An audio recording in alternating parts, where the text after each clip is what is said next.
Mına Kazamjay rayonu Halmiyon ayılıp ötüp ушундай дөл жауды. Bugün 18 may saat 5'te başlagan ушундай çoğ döldör жауды. 18.05.2019.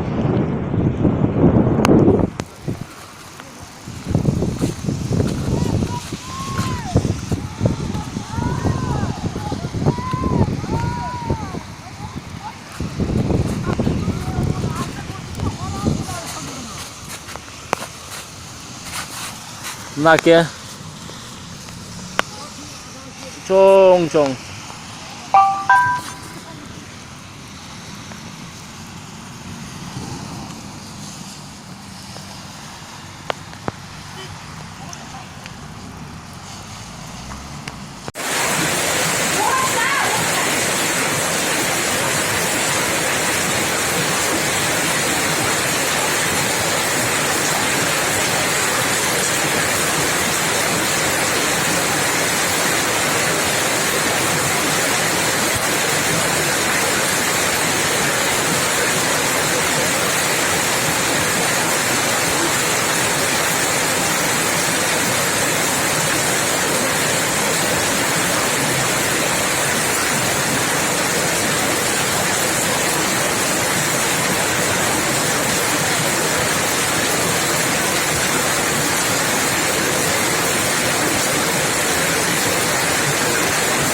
Yok bana.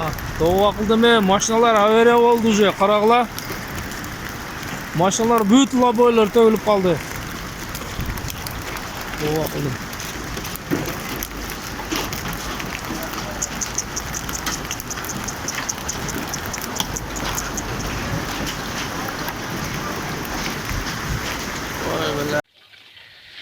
Karaglaçı kızlar bizde bul jakta dol dep koytken. Nol dedi, dol dedi. Mынантип möndürler azыр erip kaptırmış. Şunday çoğ möndürler jadı.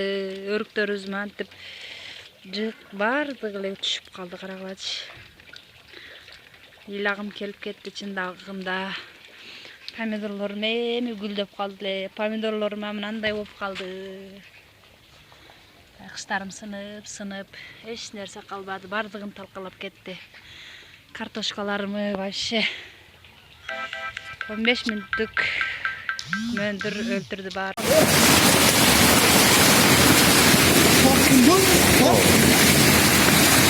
Ona tuğanlar Halmiyonga mınday nemeler çıktı.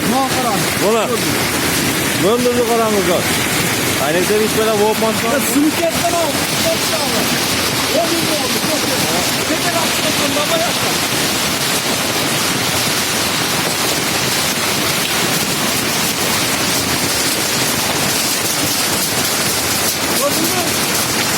O nasıl kalktı kanatı? Küçük beşadım. O sevdi kanatı.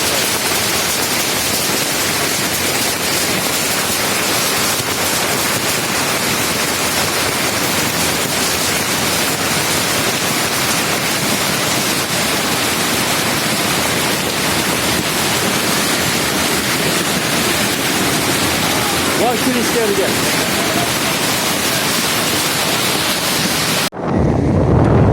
Ana portel. Azar sen de bak.